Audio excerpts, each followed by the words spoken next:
Deserts of Kharak multiplayer action. This is going to be another game from the Game with the Devs night, which happened just over a week ago. And it's going to be a 3v3 on Kalash Valley. And once again, we have representatives of Blackbird Interactive as well as Gearbox participating in the game, so it should be pretty damn awesome. It's also been quite some time since I've cast a 3v3. This was part of a batch of replays that I got sent from BBI Ian, actually, from the Game with the Devs night. So I will do my best to keep up with all of the action. I'm pretty excited to be casting a 3v3, and Jesus Christ, what is going on here? Ian's carrier was wigging out there for a minute. Alright, so let us jump into the cast. We are going to introduce the players, check out the map real quick, and by that time, hopefully the action will be well underway. So spawning on the south side of Kalash Valley, we have Team 1, and it is going to be BBI Ian playing as the Purple Coalition. For anyone that doesn't know, Ian is the community manager for Blackbird Interactive. A top tier community manager and an all-around awesome guy, so big shout out to him. His allies spawning right beside him, playing as the Galcian, we are going to have Avatorian the Witch King. I will be calling him Avatorian throughout this entire match. I know him from Discord, big homeworld fan, really cool guy, so shout out to Avatorian for taking part in these games. And the third and final player of Team 1, it is going to be Xylem. Was also in my last cast from Game with the Devs matches, and I've actually had the opportunity to play with and against him a couple of times recently, and I've got to say, for a new player, he is pretty damn solid, very good grasp of the game. So yeah, looking forward to see what these guys got to bring to the table here. Now hopefully we don't have too much early action because I still have to introduce Team 2, so spawning on the north side Kalash Valley, we have Team 2 starting off with Aiden playing as the White Coalition. Now Aiden is someone you guys might be familiar with. He does some really awesome Deserts of Kharak fan art. His fan art is featured very frequently on the Blackbird Interactive Facebook group as well as on Twitter. Very good artist, so shout out to Aiden. Keep that stuff coming, man. Player number 2 on Team 2, it is going to be Orca Commander, another big homeworld fan from the Discord, so it's cool to see him joining us as well for these games. He's going to be playing as the Soban, so a big shout out to Orca for joining us. And the third and final player on Team 2, once again, it is Gearbox Burley, coming out to represent Team Gearbox, playing as the Standard Color Coalition. So we have a double Coalition and Soban versus Coalition, Galcian, and Knef. Now it looks like Team 1 has already grabbed an artifact and are moving in for the extraction. Team 2 has grabbed an artifact, and they're coming back around to the cover of their forces, which are now just streaming out onto the map. We do have a couple of blast drones coming out from Xylem. Kind of a waste to throw them against the Space Runner, in my opinion. It just takes too many blast drones to kill a base runner, so it ends up being a pretty big investment for little return. Now this blast drone is going to come under attack from a couple LAVs. But, oh, nice, come on. Oh, there we go. All right, nice blast drone hit. One blast drone for 2 LAVs, that is always a win. So nicely done by Xylem there, using the cover of smoke to get his base runner out of harm's way and use that blast drone to detonate on those LAVs. That's how you want to do it, guys. We do have a forward turret here as well. So that should cover, actually that's a really nice placed turret. That's covering this artifact as well as the enemy's extraction zone, so really nicely done there. I like that from Ian. Ian does have an artifact of his own, and he is not going for the extraction, he's actually coming back. So both teams have grabbed an artifact and have opted to bring that back into their territory. This is not a bad play. I mean, I prefer going for the early drop-off to get that extra power on my carrier, but in team games, sometimes that's very risky. So bringing that artifact back allows you to protect it for a drop-off later, as well as denying your enemy. And look at this. What in the hell is going on here? Avatorian. No, that's Xylem. Okay, so Avatorian is now mining off of 2 resource locations. Xylem on 2, Ian on 2, And it looks like pretty much the entirety of Team 2 on two resource locations, so keeping pace in terms of economy. But look at this, Xylem has moved one of his production cruisers onto the enemy's side of the map and is actually mining resources from his enemy's resource location. I anticipate he's going to start producing units pretty quickly with this production cruiser and send it in for a bit of harassment, but if not, this is actually just a ridiculous play and quite hilarious, so I got to commend him on that. Pretty damn funny. As is typical for 3v3s, it takes a little while before the action really gets underway. Typically, most players will kind of focus on macro for the opening moments of the game, get 2 or 3 resource locations underway, and then start really pumping out units. And it looks as if Ian has gone for a pretty standard unit composition. He's got AAVs and railguns. Who is this? This is Avatorian, has got railguns as well. And now Xylem is moving up with his carrier. So this is kind of hilarious.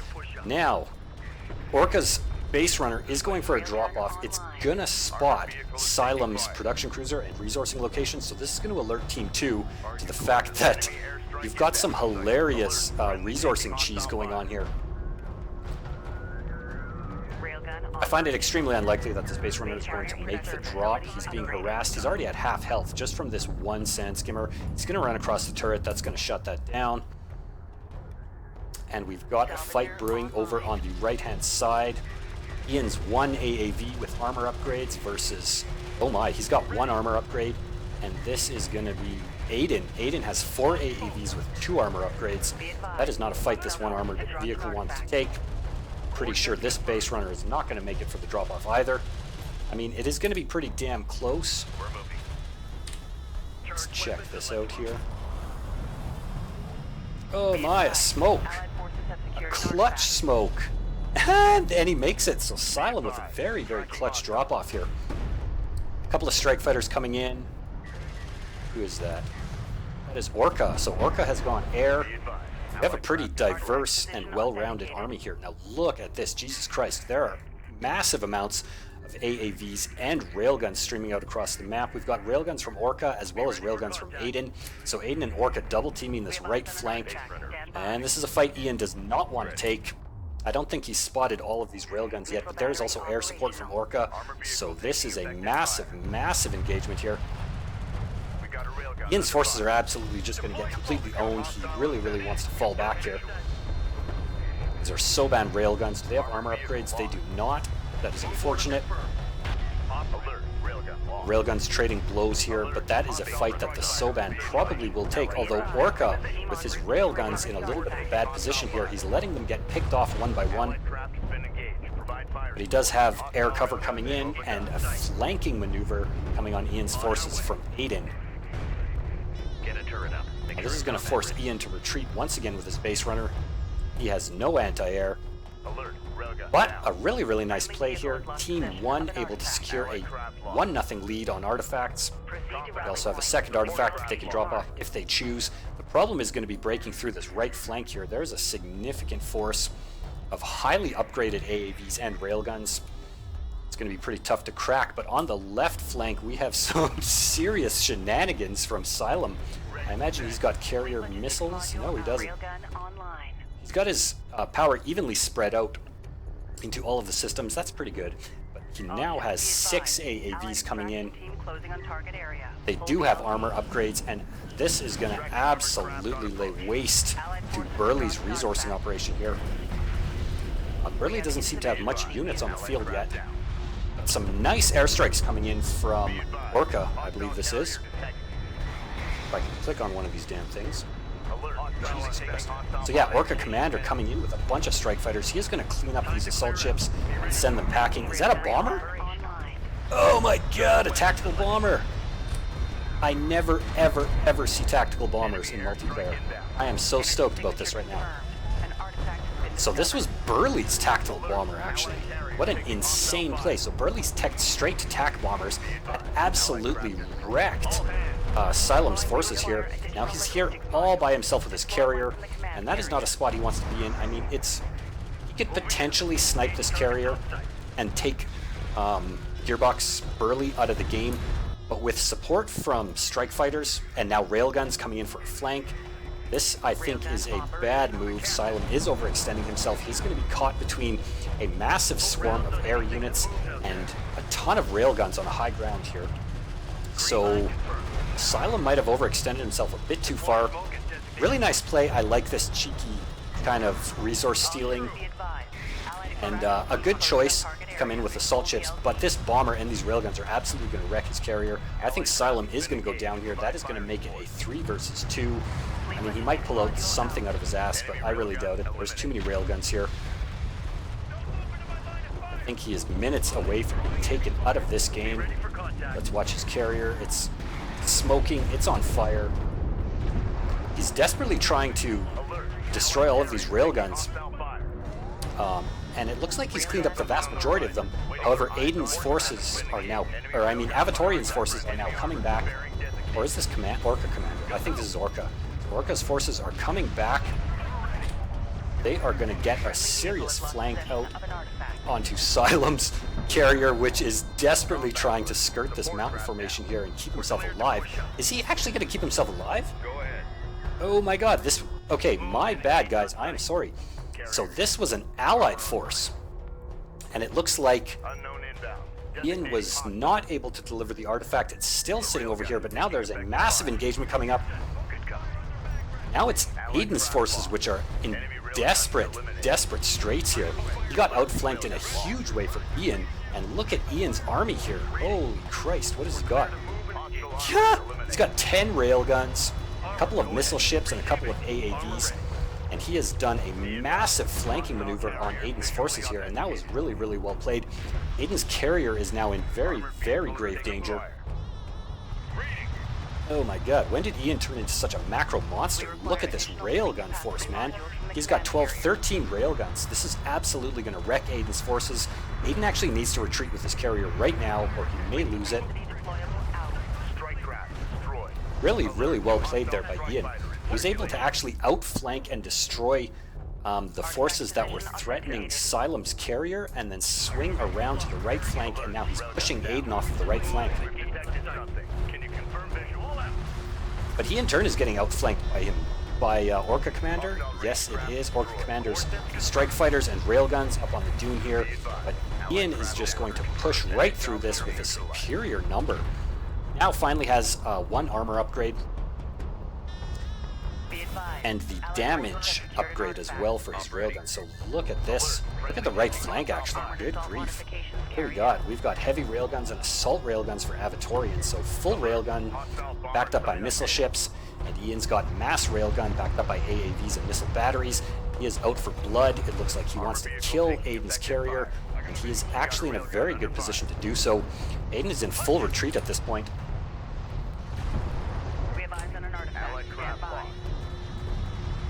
Carrier is on fire. It is smoking. He is in bad straits. Awesome back and forth. I really like this. And I like the fact that there are tactical bombers on the field, man. I never get to see them, and that is awesome. I imagine we got some siege cruisers. Yes, we do. At this point, it looks like Team 1 is slowly closing the jaws of death. Xylem was able to escape with his carrier intact. He was able to regenerate all of its hit points, and now he has teched up to siege cruisers. So now he's got assault ships and siege cruisers coming up on the left flank, pushing into Gearbox Burley once again. It's a really nice bomber play, though. I really like this, though. I mean, this is going to force Xylem to invest in anti-air, and if he doesn't, he's going to be in big trouble because a couple of bombers can actually just totally decimate all of his ground forces. Oh, we have a Galcian nuke!